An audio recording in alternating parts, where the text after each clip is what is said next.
Yeah, I have 25 minutes. We'll kick this off and try to get through as much as possible. So I'm here today to talk to you about how to protect your team. And it doesn't have to be just research operations. I like to think of it as a team effort. If you didn't know who I am, I've been research operations for the last 4.5 years. I'm going to talk about some data privacy, and documenting your data can sound a little scary. Personally identifiable information, also known as PII. You've probably heard it. You may not know what it means, but I'm going to talk to you more about it. So you're probably thinking, why does this sound so interesting to you? Because for some people, I know that you end up falling asleep during the compliance training, and that's okay. Um, Essentially, I grew up in the Midwest. It was a very small town. I wasn't known as me, as Kasey Canlas. I'm always Jim's granddaughter, Kim's oldest, one of those Robinson girls. And I'm not going to tell you my whole life story. We don't have that kind of time. But it's essentially a small town, a small county. Everybody knows who each other are. It's not that unusual to like do something wrong and then hear about it later on. And my sister followed in my mother and my grandmother's footsteps. And this will come back shortly. I promise we're going somewhere with this. So I was working at an educational publisher and COVID hit. Everyone was hit hard by COVID. Originally, we thought it would just be remote working and this would be awesome. We were like, see you in 3 weeks. And then we were not sure if we were coming back to the office. And it was 2 months. And now I'm never working in the office. I'm fully remote. So back in my county, there was 19% of the people that were below the poverty line. There were 16% of the people of households that didn't have a computer, and there were 26% that did not have access to broadband internet. The reason I talk about this is because we actually moved home to my parents' house for 3 months because I had a newborn and we were trying to raise him between 3 different people. And I had my mom and my sister who were working from home as well as teachers. And so we thought that that could help. However, I could hear my sisters struggling when they were talking about teaching and my mom struggling. We'd sit there at the dinner table and they would say how they didn't see their first graders or they didn't see their fourth graders. And they would wonder how they were because their students had lack of access to resources, to technology. So as we were going back and forth to try to figure out who we were going to recruit, this was a highly sensitive topic because COVID was very triggering for a lot of people. And essentially, I had asked my sister, along with like my mom and other rural teachers I knew, I said, can you sign up for our panel? This was back before COVID. Can you let us know if you would be interested in talking to us for a while? Because we're doing some research around this. Not a lot of people knew what the effects of COVID-19 was going to be on teachers, on education. We didn't know if it was safe for students to be in school physically, but students being at home had its own problems. So there were some children that were at home while their parents went to work because they didn't have daycare set up. There was some that go to school for nourishment, for like food. That's their primary place that they go to get food. And if they're not going to school, then how are they getting that? Domestic violence rose. And as I was reviewing this panel, we didn't have that many rural teachers. And so I sent who we had to my researchers, and my sister was invited for one of them. And she was so nervous and she was like, I don't know what I'm going to say. I don't want to say the wrong thing. And I told her, I said, don't worry, just tell the truth. That's all we want to know. Just tell the truth. And so she was chosen. And it was like 2 weeks later, I was doing the notes for this research effort and I was going through all of the videos and I got to watch hers. And it really changed things for me when I was watching her because what my sister said when she came up on the screen was, I worry about my kids, not seeing them every day, not knowing how they are. We don't have a lot. It's hard, but you do the best you can with what we have. And at that moment, I saw her cry. So previously, she had been on the Zoom screen. She was biting her nails. She was looking away. You could tell that it was important to her to talk about sending paper packets home to some students or some students not being able to log on and having technological difficulties. But when I saw someone that I know break down like that, it hit me. If it wasn't for me working for this company, if it wasn't for me inviting her to participate in this interview, she wouldn't have been vulnerable. and she wouldn't have said all of the things that she was saying. And while it was important, I didn't want this video to be used for anything other than she had agreed to, which was the research. And so that's how I came to care more about data privacy and to care more about participants, because they're not just participants. They're somebody's mom, somebody's grandma, somebody's sister, somebody's husband, you name it, there's somebody's somebody. And so how can we protect them? I've got a couple of steps. So first we have data privacy. Second, we have scavenger hunt. Third, we have write it down. 4, ask permission. And 5th, form the fellowship. So let's talk data privacy. What do we need to know? The first thing we need to know is I am not a data privacy professional. I'm also not a legal professional. So I want you to know that everything I say is speaking from 100% a research ops perspective and what I've learned as I went through this. I'll probably say this again. So what is PII? I'm sure you're already trying to read this, and I'm sure your eyes have already glazed over. So don't read it. Well, I mean, you can if you want to later, but I'm not going to have you. If I search the internet, can this person be identified by the information? That's the easiest way to think about it. So if I search the internet, can this person be identified by the information? That's PII, as simple as it is. There are European data laws, European Union data privacy laws. So there's like the 2016 GDPR, that's like the gold standard. It protects EU citizens and people that reside in the EU. And then there's also a court decision that came out just 3 years ago where it invalidated Privacy Shield. So it said, I don't think that there's currently enough guidelines around the protection of like our PII, of our privacy. And so there's now potentially going to be a new data privacy law called the Transatlantic Data Privacy. So I've linked that in there if you want to read more about it. But you might be wondering why this is important to you and your company. Essentially, there are risks to your company if this gets violated. There are fines. You can risk lawsuits. This could harm your company's reputation and it could damage the trust of your participants.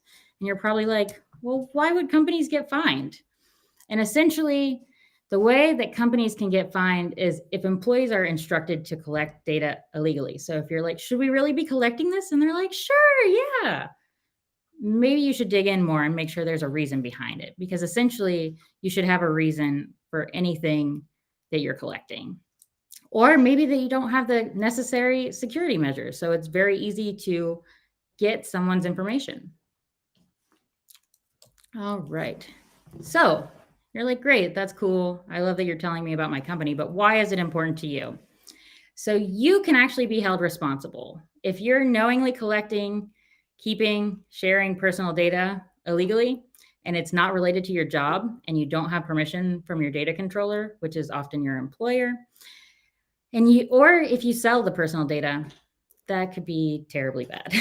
I mean, you would get a fine. You're not going to get jail time, but it is a criminal offense. So I think that it's important to at least talk about and see how we can put stuff into play to make it better. So let's talk about starting your scavenger hunt. But instead of gold, we are going to talk about PII.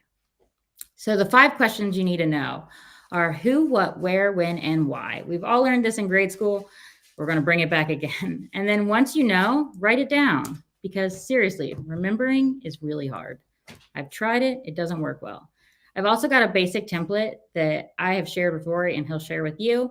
And it kind of can run you through the different steps and make it a little easier for you to document it out. And then what you're going to be asking for what research tasks may involve PII. So this can be database, screeners, scheduling, consent forms. I could read them all. Anything that you might be doing with research, anytime you're talking to participants, you could be collecting PII. There are 2 that I have starred and also made purple called Final Reports and Presentations and Research Repository. They shouldn't contain PII. It's a joke. Don't do it. I just put it on there as like a gotcha. So I'm putting it there to just keep saying, don't do it. Don't do it. Keep it out of there. Anywhere that everybody can see stuff, try to limit it as much as possible. And then who? So who's involved is normally your data processor, your data controller, who has access and who is involved. I'm sure you're like, I don't know these words. I don't know what data processor is, data controller. It's a very easy way to think about it. Essentially, who your data processor is just doing what you tell them to do. Who the data controller is who is in charge of how your data is being used. So oftentimes we would be the data controller because we will tell a tool. So let's say I have my database in Salesforce. I am telling Salesforce, here's what to do with that data. And often, if you look at vendors, they'll say that they're compliant with GDPR. But then if you read in the fine print, it also says that they leave it up to customers to decide what to do with that data. So it's always good to like look through the fine print or look and see what they have there to make sure that if you're held liable, you are making sure that what you tell them to do is compliant. And I always tell you to talk to your data privacy person and talk to your legal because they know what is specific for your company, for your size, for your location. It varies all across the board. So going back to what? First name, last name, email address, employer, phone number, occupation, age range, any audio, screen, or video recordings. These could all be examples of PII. Sometimes it depends on whether or not they're contained together. So remember before how I said, can you identify this person with this information? If you just have Joe at Pepsi, who is a customer service rep, let's say, that might not be PII because you probably can't find that exact Joe that is a service rep at Pepsi. Let's say that you have Joe, the CEO at Pepsi. Well, now there's probably only one CEO. So you've limited it down to where you can figure out who it is very easily. And then the next is where. So we have tools. Where are you storing PII? What tools might it be in? Have you been emailing back and forth about different people and possibly included PII in there? Have you stored it somewhere on a OneDrive or a SharePoint or anything like that? If so, you need to make sure that you keep track of what you're putting where and when you're keeping it and when you're deleting it. So know when you are collecting PII and why you're collecting PII. So what step of the process are you collecting it? And when are you taking it away? When are you deleting it or anonymizing it? And to anonymize it means that you take away everything that identifies that person. So instead of Joe Schmo, it might be participant one. Instead of they work at Pepsi, it might be they work at a refreshment company or something like that, making it a little more generic. Example. So we have an example here of how I kind of documented it out. So here's the PII in the first column. You can see the reason to collect it. So why would you need their first name? Because you're going to talk to the participant and you're going to probably communicate with them and you don't want to just be calling them, hey, you. So that's why you would need that. Or maybe you're doing incentives. So then you would need an email address to contact the participant and you might need an email address to send the incentive. And what is the occupation? So you might be looking at something specific to their occupation, and that's why you need it because it's necessary criteria for your studies. And then documenting out where it's stored. This is anywhere and everywhere it might be. And then explaining what you're going to do with it once you have it. So are you going to anonymize it, which is taking out all the identifying pieces? Are you going to delete it so it's gone? Or are you going to retain it for a certain amount of time? And you have to know that if you're retaining it, you can't retain it for like ever. It can't be just, yeah, I'll get rid of that at some point in time. Normally, you should reach out to your data privacy officer. They have a specific time that they've listed. If you're a smaller company and don't have a data privacy officer, I'm sure there's somebody that serves that purpose in your company. Also, with video recordings, it should be important to say that a video recording is always PII. There's not really a way you can anonymize it because it's their face, it's their voice. That's something very specific to you. So there are ways that you can blur things, change voices, but just know that if you're taking a video, it's normally PII. Also ask permission. So you can't just assume it's okay. Like you need to have something around consent and making sure that you tell them what you're doing with it. So for example, what is consent? There's all of this in GDPR, and it talks about being freely given and specific and informed and unambiguous. And I could go into this a lot more, but I only have 25 minutes. So I wanted to give you an easier way to think about it for right now. Informed consent document is in plain language. It's easy for the participants to understand, and it tells you, I'm collecting this information, and is it possible for us to do this? Like, can we record your video? Can we record your screen if you choose to share it? And then an NDA is a non-disclosure agreement, and this sometimes gets confused with an informed consent. You may have your participants sign something, but really when they sign an NDA, they're saying, okay, don't share any of our secrets. This is something that's for top secret, like the secret sauce information. Whereas informed consent is something that a participant can read, can understand, oh, we're doing a study on blah, blah, blah. And the information collected is blah, blah, blah, and can say, yes, I consent to that. So that is the difference between those two. And then let's talk forming the fellowship. Essentially, if you have ever watched Lord of the Rings, this is where the fellowship comes in. You might be familiar with the fellowship. You may not. You might be familiar with Lord of the Rings, or you could be like my parents, where I was telling them, I have this great analogy, and I'm like talking them through all of the fellowship and how it relates to everything with data privacy. And they're like, yes, this is great. This is amazing. And I'm so excited about it. And then when I say, so what did you think? They were like, it sounded good. You were enthusiastic, but I don't know what you were talking about, because they hadn't seen Lord of the Rings. So hopefully you stick with me. We'll see. So in Lord of the Rings, it discusses an all-powerful ring. With this one ring, oh no, hold on a second. I might have to pause because my dogs are going to be jerks.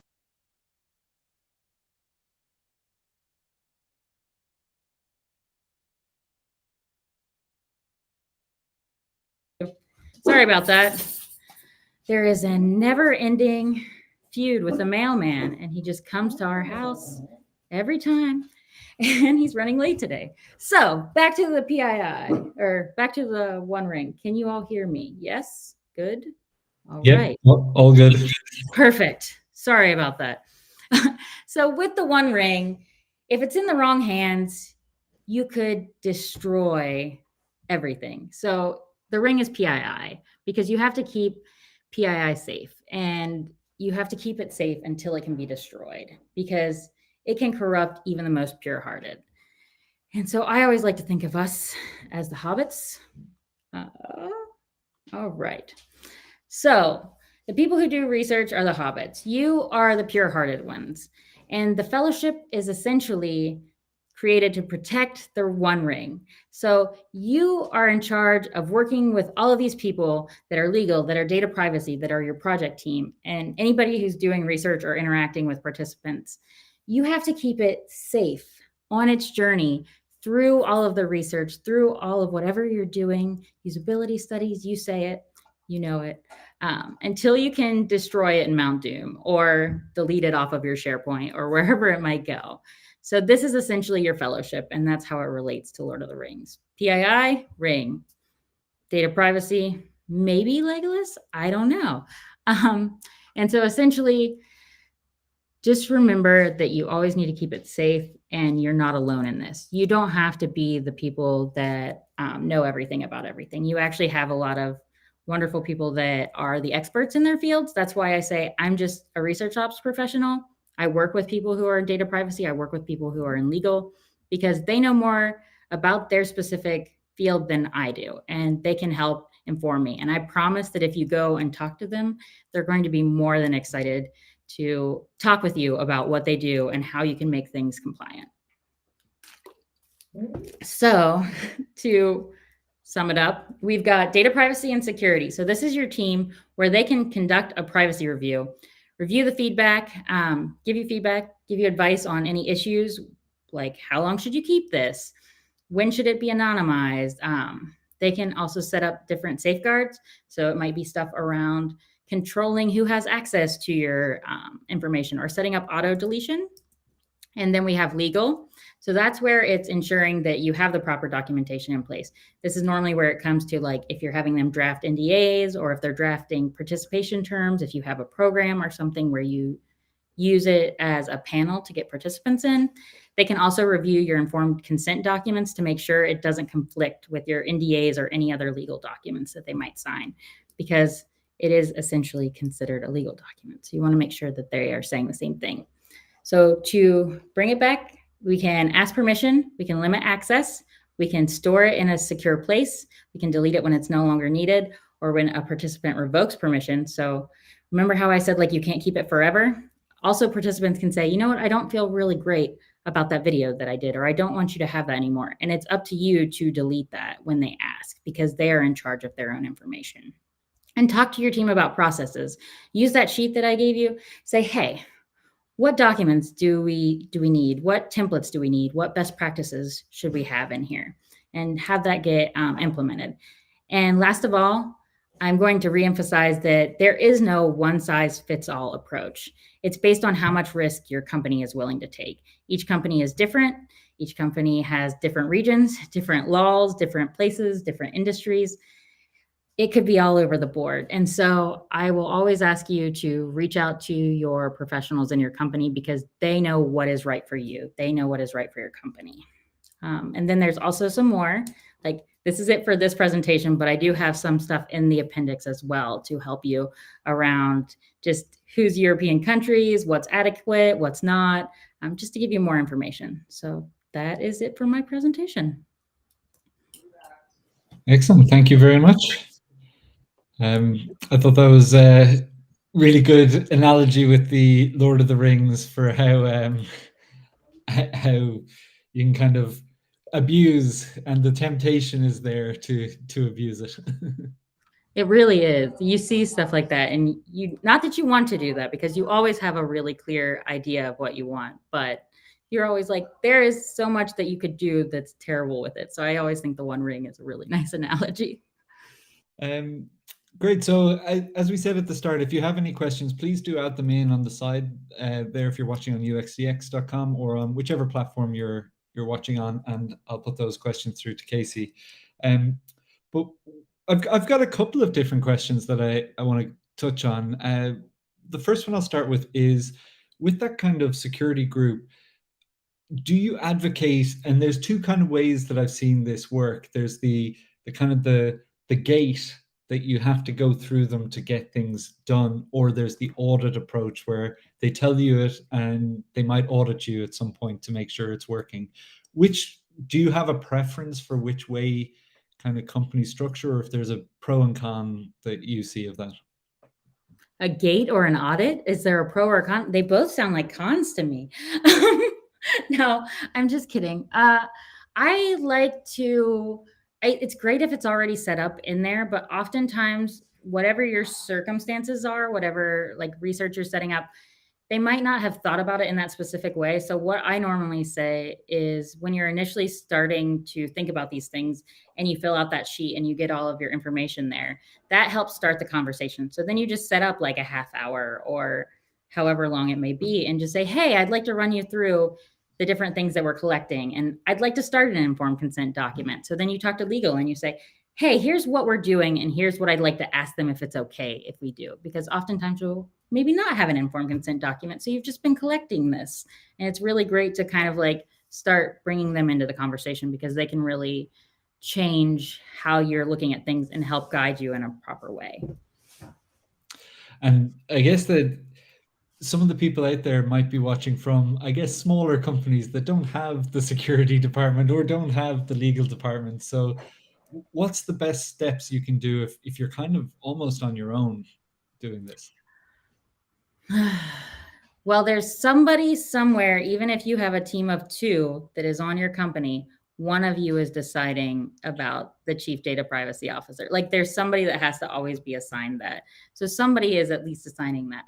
However, I will say there's a lot of great information out there. I'm actually creating an article right now about how to do an informed consent document. Once again, I'll say if you have a legal person, it's great to have them review it. If you don't have a legal person, I would not take my advice as a legal professional. I would just use whatever I give you as a template and still have somebody look it over that is legally educated. Not me. Definitely not. I don't think you caveated that enough there. I know. I really like to throw that in at the beginning, at the end, anytime there's a lull. One thing that I guess some companies have said is there is a value in holding on to data because maybe right now you don't know how to monetize that data, but that could become very valuable in the future. So how do you balance that kind of the potential of the data versus, I guess, the risk of the data? That is a good question. That's one that comes up often because you might work with somebody. Like in my previous work experience, I have met with PMs that say, like, what should we be talking to them about? What should we be collecting? And they're like, just ask them everything. Just ask them everything just in case we need that. And then you're saying, well, why would we ask them that? Like, what is the thing that is driving this? And they might not be able to tell you. They're like, just because we might need it someday. And really, it's not best practices, because if you have all of this information but you don't have a reason why, if for say you were ever to get audited or have somebody like look into your different processes, the first question they're going to ask you is why do you have this?